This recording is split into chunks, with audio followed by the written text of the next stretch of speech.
La dépense énergétique est l'un des 3 leviers sur lesquels tu vas pouvoir agir pour avoir un physique plus sec et plus esthétique. Parmi ces 3 leviers, on va avoir l'alimentation, l'entraînement, donc la dépense, ce qu'on va voir aujourd'hui. Et la dépense, c'est probablement ce qui est le plus négligé aujourd'hui, même si ces dernières années, il y a eu énormément d'engouement et à juste titre autour de la marche. Déjà, il y a la dépense involontaire. Involontaire, c'est ton travail, les tâches quotidiennes, faire la vaisselle, manger des trucs, etc. Tu vois. Ensuite, il va y avoir la dépense liée à l'entraînement, donc en musculation, le nombre de calories que tu vas brûler pendant ta séance. Encore une fois, là, le but, tu vas pas forcément t'entraîner pour brûler des calories. Le but premier, c'est surtout de créer du muscle. Mais tu brûles quand même des calories et il faut le prendre en compte. Ensuite, il y a la dépense volontaire, donc tout ce que tu vas faire au quotidien pour brûler des calories. Le plus simple à trouver, c'est la marche. Et dans cette même dépense volontaire, on retrouve aussi par exemple le cardio, de fin de séance, 15 minutes de cardio, 20 minutes, une demi-heure tous les matins. Bref, ça c'est une dépense aussi volontaire qu'on va ajouter dans le but de se dépenser un peu plus. Bah nous, ce qui nous intéresse, c'est clairement cette dépense volontaire, car c'est sur elle qu'il va être plus facile d'agir. Et surtout, bah, qu'on va pouvoir aussi ajuster et modifier le plus facilement pour l'allier avec ton quotidien. Je coupe la vidéo 30 secondes, les gars, pour vous dire que si vous cliquez sur le premier lien disponible dans la description, vous aurez un court questionnaire. Il y a juste 2 questions. Je crois que vous rentrerez votre mail. Et moi, justement, grâce à ce mail, je pourrais vous envoyer gratuitement un guide de courte collation facile et rapide à préparer pour pouvoir perdre du gras, même si vous êtes au travail, étudiant, etc.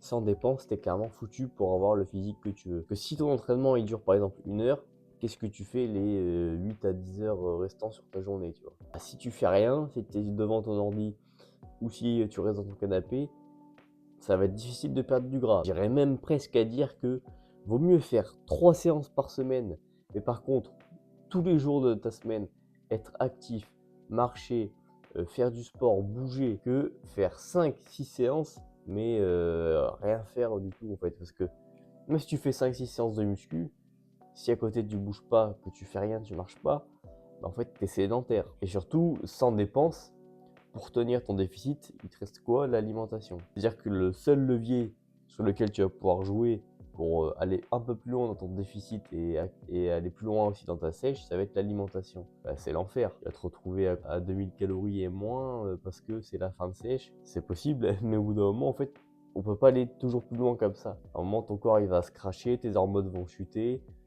tu vas craquer, c'est pas du tout tenable, c'est pas agréable. Alors qu'avec plus de dépenses, tu vas aussi pouvoir un peu plus manger et quand même tenir ton déficit. Donc pourquoi avoir une bonne dépense? Bah, comme je viens juste de le dire, c'est rendre le déficit plus facile. Ensuite, ça peut t'aider à débloquer un palier lors de ta sèche. Si tu restes bloqué à un certain poids, à une certaine composition corporelle et que tu n'as pas envie de descendre des calories, bah, un levier sur lequel tu vas pouvoir agir sans manger moins, ça va être la dépense. Tu vas pouvoir soit ajouter un peu de cardio en fin de séance, soit augmenter un peu ton nombre de pas, soit, enfin bref, il y a plein de possibilités, mais en gros c'est ça. Ensuite, ça va te permettre de contrôler ta composition corporelle au quotidien et rester sec toute l'année. Quelles que soient les périodes de l'année, à Noël, quand tu es en prise de masse, quand tu es en sèche ou quoi, avoir une bonne dépense, ça va vraiment te permettre de réguler un petit peu tout ça, tu vois. C'est quelque chose que tu vas pouvoir le mettre en place à tel ou tel moment parce que tu auras envie d'être un peu plus clean et tout en étant, même si tu es en surplus, hein, avoir une bonne dépense, c'est important pour rester plus clean. Et à n'importe quel moment de l'année, bien te dépenser, bien bouger, ça va t'aider à maintenir un physique sec toute l'année et sans faire le yo-yo, des fois être hyper gras, des fois être sec, tu vois. Ça peut permettre vraiment d'avoir une base clean. Et aussi, très important, ça va réduire ton stress, ça va aussi participer au bien-être social, au lien que tu vas avoir avec tes proches, etc. Et ça dans la tête, c'est très important. Et surtout, ces choses-là, si tu es bien dans ta tête, parce que la marche, ça a été démontré, je parle surtout de la marche, contribue à grandement réduire le stress.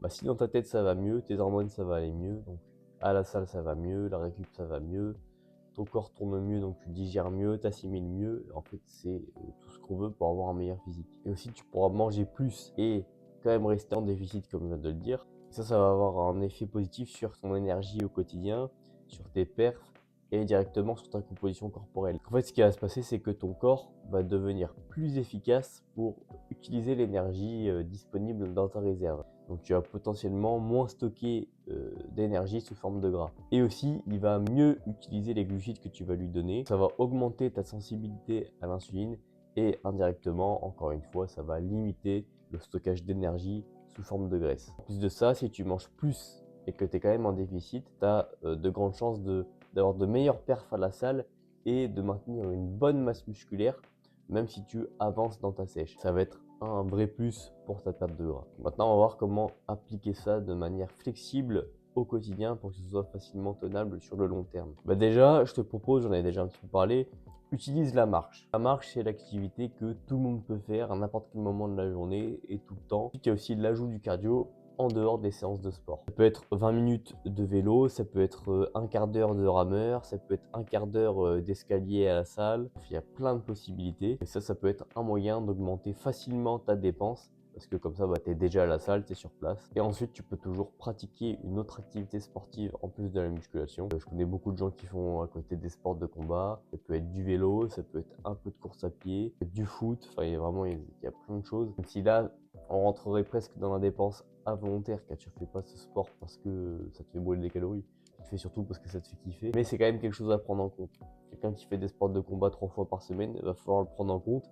Il va avoir une dépense assez élevée quand même. Et surtout, quelque chose qui va être très important dans la dépense en musculation pour avoir un physique plus athlétique, c'est la routine. Et comme le reste, il faut que ça soit un minimum calculé et un minimum quantifiable. Tu vois, c'est comme l'alimentation. Tu sais pas combien de calories tu manges.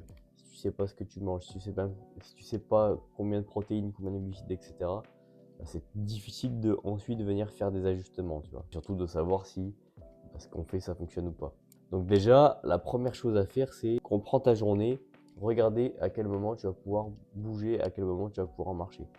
Est-ce que c'est tôt le matin de 7h à 8h avant d'aller embaucher? Est-ce que c'est un quart d'heure de marche sur le tapis avant de commencer ta séance et un quart d'heure après? Est-ce que c'est une heure de marche à la débauche quand tu es rentré chez toi? Est-ce que c'est avec un tapis de marche chez toi le soir devant la télé? Ou alors est-ce que ça peut être se garer plus loin pour aller au travail et marcher 10 minutes avant d'aller bosser? Mais ça, tu vois, ce sont des habitudes que tu peux facilement mettre en place au quotidien pour augmenter ton nombre de pas. Si ton nombre de pas est inférieur à 5 et 6 000 par jour, tu peux regarder ça dans les applis santé de ton téléphone, on le trouve assez facilement. Je te recommande dans un premier temps, ajouter 2 à 3 000 pas par jour, ça va suffire. Et tu vas déjà y aller étape par étape et ça va déjà augmenter ta dépense si on regarde à l'échelle de ta semaine. Sinon, de manière générale, je te recommande d'avoir un minimum de 8 000 pas par jour. À partir de là qu'on récolte quand même pas mal de bénéfices liés à la marche et surtout ça permet d'avoir une bonne dépense, de ne pas être sédentaire, ne serait-ce que pour le dos, pour tout ton squelette en fait, ta densité osseuse, etc. Ensuite, personnellement, dans le cadre d'une sèche, j'aime bien utiliser le cardio en fin de séance quand les calories commencent déjà à être un peu basses et que le nombre de pas est assez élevé. Ça veut dire qu'il faudrait encore baisser les calories et ça veut dire qu'on a encore plus faim, c'est pas forcément agréable. Et augmenter les pas, au bout d'un moment, ça peut être très vite chiant. Si tu es déjà à 15 000 pas par jour, augmenter encore, ça peut être chiant. Donc là, ajouter un peu de cardio, 10-15 minutes. Moi j'aime bien l'escalier, le Stairmaster. En fin de séance, ça peut être très pratique pour débloquer un palier.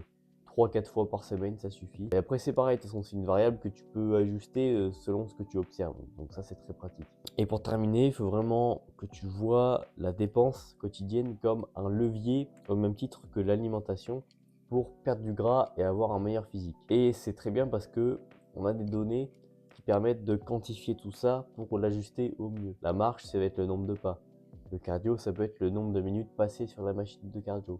Ou si c'est autre chose, c'est autre chose. Mais il faut que tu puisses le quantifier en fait. Parce que c'est comme ça que tu vas pouvoir l'ajuster, tu vois. Donc n'hésite pas à t'abonner pour ne pas rater les prochaines vidéos qui vont t'aider à avoir un meilleur physique.